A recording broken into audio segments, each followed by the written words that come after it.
How do you sleep at night? That was the piercing question Nick Hume asked one of his suppliers as they quoted him £16.50 per item for some PPE that had cost his NHS trust just £2 back in January.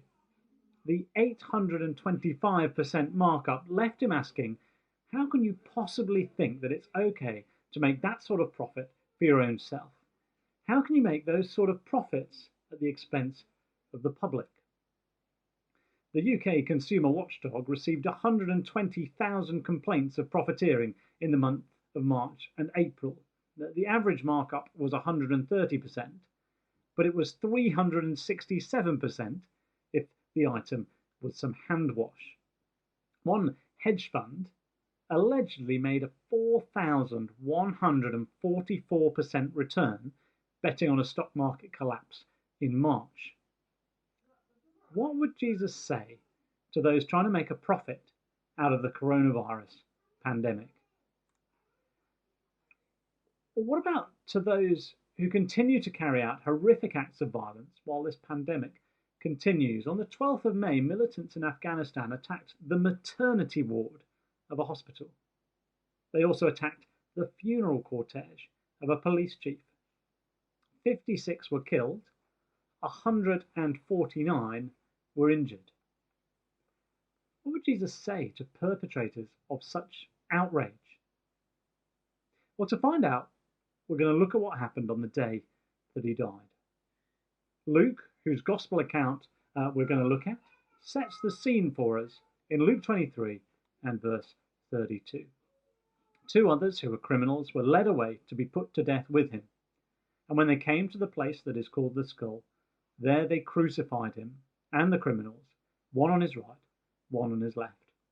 And Jesus said, Father, forgive them, for they know not what they do. It's an extraordinary thing to say, isn't it? If we'd read along from the start, we would have seen how Jesus has been conspired against, maligned, lied about, and eventually tried in front of a kangaroo court on trumped-up charges. Jesus has every reason to rail against those who are executing him, and yet instead, he forgives them. He's the ultimate non-violent man. At the time of his arrest, he expressly forbade his followers from armed resistance. And even now, as he hangs on the cross, he refuses to resort to violence to stop what's happening. Jesus is resolutely opposed to religious violence. He doesn't push his agenda through military might.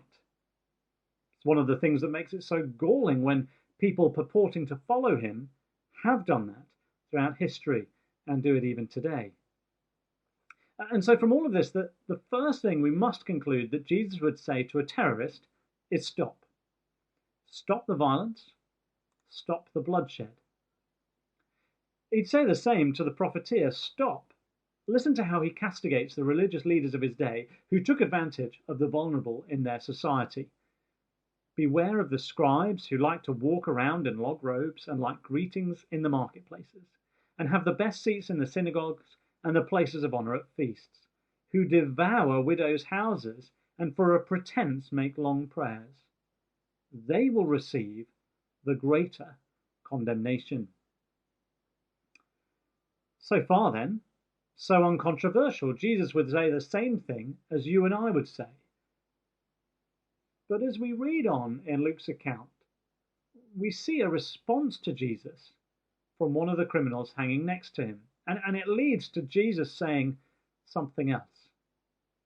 The words used in the Gospels to describe the men who died either side of Jesus was used of robbers or violent insurrectionists, profiteers we might call them today, or terrorists.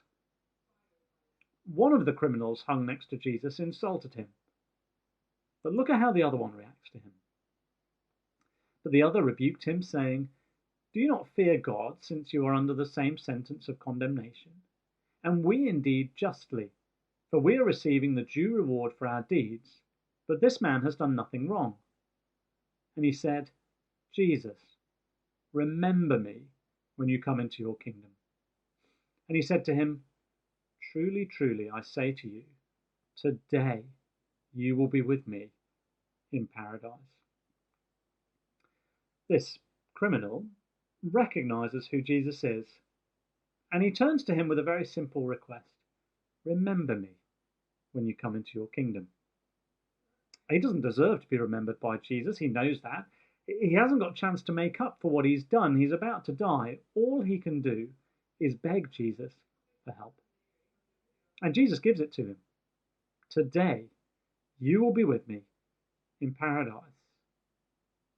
If the first thing Jesus would say to a profiteer or a terrorist is fairly uncontroversial, stop, the next thing he would say is much more so. Turn to me. In our climate, that's just about the worst thing you can say to someone, isn't it? You need to stop following your religion and follow this one instead. Jesus wouldn't say to the terrorist, pursue a more peaceful version of your own religion. He'd say you need to stop pursuing that religion altogether and turn to me instead. Stop and turn to me. That's what Jesus would say.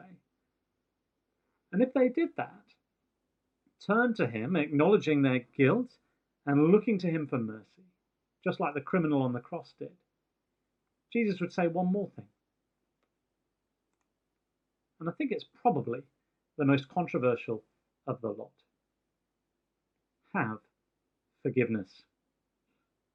To the person ripping off the weak and dying of COVID, to the person murdering innocents in Afghanistan, even to the person who actively targets Christians, Jesus offers forgiveness. They don't have to earn his favor. They don't have to outdo the bad they've done in their life with some good.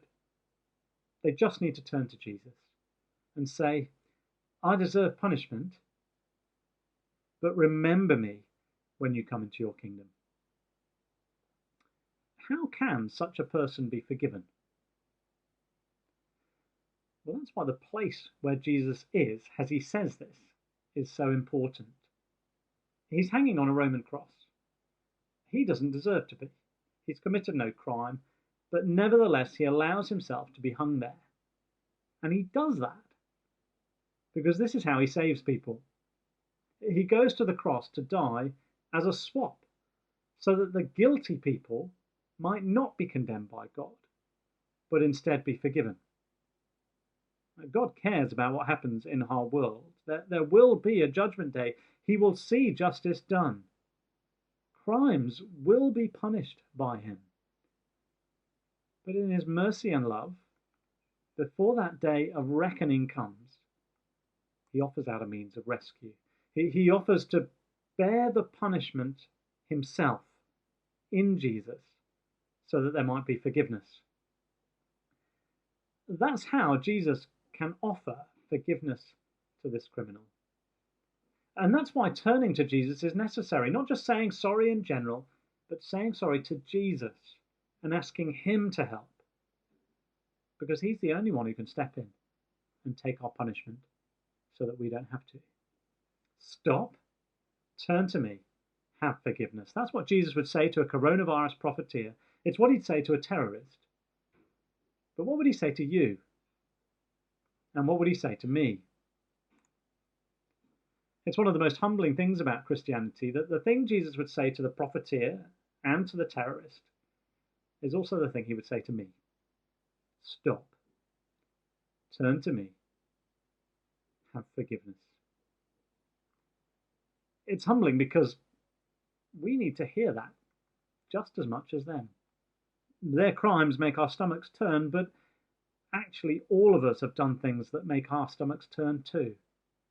Viewed objectively, our lives fall way short of the standard that we would set for ourselves, let alone the standard that God sets. It is very humbling to hear Jesus say this to us, and to realize that we need his forgiveness every bit as much as that criminal did. But it's also very reassuring because it means we don't have to fake it with God, pretend to be someone we're not. We don't have to wonder if we've lived up to a certain standard, constantly looking over our shoulder, worried whether we've made the mark. That is how so much religion works, and it is brutal.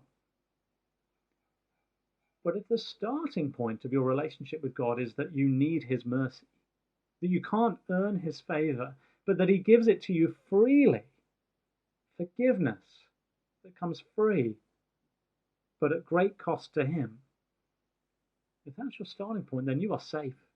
You are reassured. You can be confident. And that's why Christians sing so confidently. We sing things like, Amazing Grace, how sweet the sound that saved a wretch like me. So forget what Jesus would say to a coronavirus profiteer or a terrorist. What does he say to you? What does he say to me? Stop. Turn to me.